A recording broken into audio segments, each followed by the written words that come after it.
आज हम लोग इस वीडियो में भाषा के बारे में जानकारी प्राप्त करेंगे।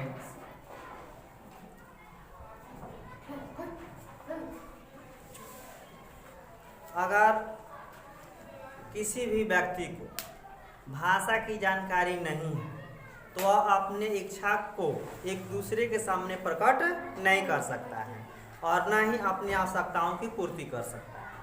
इसलिए अपनी विचार को, भावना को एक दूसरे के सामने प्रकट करने के लिए, अपनी आवश्यकताओं की पूर्ति करने के लिए, अपनी इच्छा की पूर्ति करने के लिए आप क्या कह रहे हैं उसको दूसरा व्यक्ति समझे, आप भी उसके बातों को समझे वह क्या कह रहा है, तो उसे कहेंगे भाषा की जानकारी। और कोई कहता है व्हाट इज योर नेम, आपका क्या नाम है, तो आप समझेंगे उस भाषा को तभी तो आप उत्तर दे सकेंगे। वही क्या है, आपका भाषा है। तो हम जानेंगे कि भाषा की उत्पत्ति कैसे हुई है। तो भाषा जो शब्द है यह संस्कृत के भास धातु से निष्पन्न हुआ है। संस्कृत के किस धातु से निष्पन्न हुआ है? भास। संस्कृत के भास धातु से निष्पन्न हुआ है, जिसका हिंदी में अर्थ क्या होता है? बोलना या कहना। बोलना या कहना। तो भाषा का मतलब ही है कि आप बोलें, कुछ कहें और दूसरा उस बात को समझे, उसके साथ आपको प्रतिक्रिया दें। आप कुछ पूछ रहे हैं तो वह भाषा को समझ ले और उसका उत्तर दे, उसका प्रतिक्रिया दे।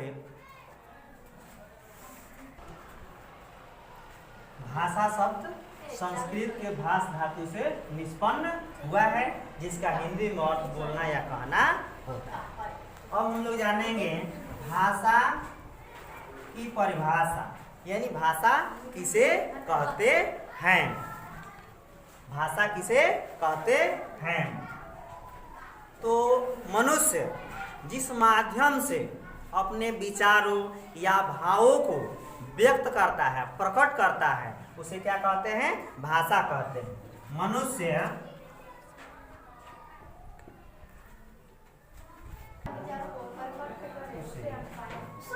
भाषा कहते हैं,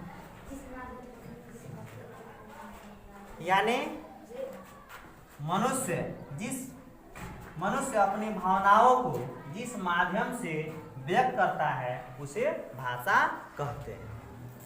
अब हम लोग जानेंगे भाषा के रूप। क्या जानेंगे? भाषा के रूप। तो भाषा के मुख्यतः दो रूप होते हैं। एक होता है मौखिक भाषा और दूसरा होता है लिखित भाषा। मौखिक भाषा, दूसरा क्या है? लिखित भाषा।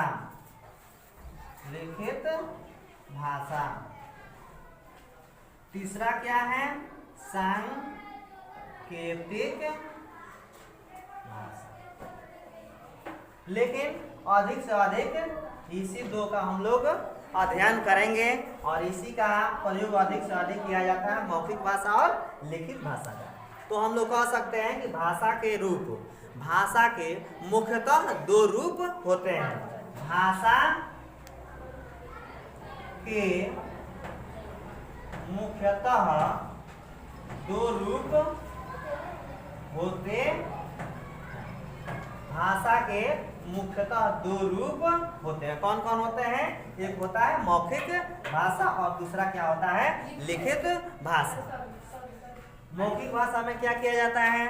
जब व्यक्ति अपने विचार को मुख से बोल करके प्रकट करता है, जब व्यक्ति मुख से बोल करके अपने भाव या विचार को प्रकट करता है, उसे कहते हैं मौखिक भाषा। लिखित भाषा किसे कहते हैं? तो जब व्यक्ति लिखकर अपने विचारों को प्रकट करता है तो उसे क्या कहते हैं? लिखित भाषा कहते हैं। भाषा का परिभाषा हम लोग जानेंगे। जब व्यक्ति बोलकर अपने विचार को विचार को प्रकट करता है तब उसे बंद करो, तब उसे मौखिक भाषा कहते हैं। जब व्यक्ति बोलकर अपने विचार को प्रकट करता है तो उसे मौखिक भाषा कहते हैं। जैसे भाषण, जैसे कोई व्यक्ति जो है किसी फंक्शन में या किसी भी जगह पर एक दूसरों को भाषण के माध्यम से बताना चाहता है, भाषण देता है। भाषण देना क्या है? मौखिक भाषा। व्यक्ति इसमें क्या करता है? बोलता है और जो है दूसरा व्यक्ति उस बात को सुनता है। दूसरा व्यक्ति उस बात को क्या करता है? सुनता है। या दूरदर्शन हो गया, दूरदर्शन पर हम लोग क्या करते हैं? रेडियो या टेलीविज़न जो भी है खोलते हैं तो हम लोग क्या करते हैं? उधर से वो लोग बोलता है, हम लोग सुनते हैं। वैसे वार्तालाप हो गया, दो व्यक्ति क्या करते हैं? वार्तालाप करते हैं, अपना भावना को व्यक्त करते हैं। नाटक है, हम लोग देखते हैं नाटक वगैरह, उसमें क्या किया जाता है? उसमें जो भी नाटक करता है व्यक्ति है, बोल करके अपने भाव को, विचार को प्रकट करता है। अब हम लोग जानेंगे लिखित भाषा की परिभाषा। जब व्यक्ति लिखकर अपने विचार को प्रकट करता है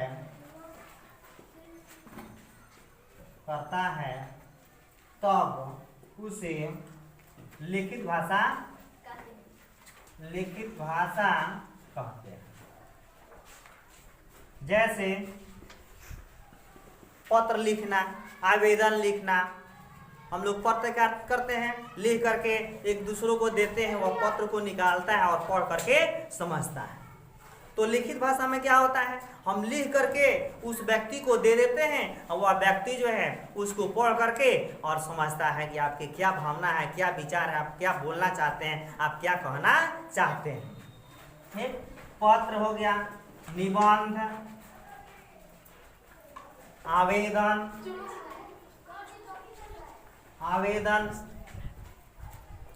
कहानी, जीवनी आदि। ये सब क्या है? लिखित भाषा के उदाहरण।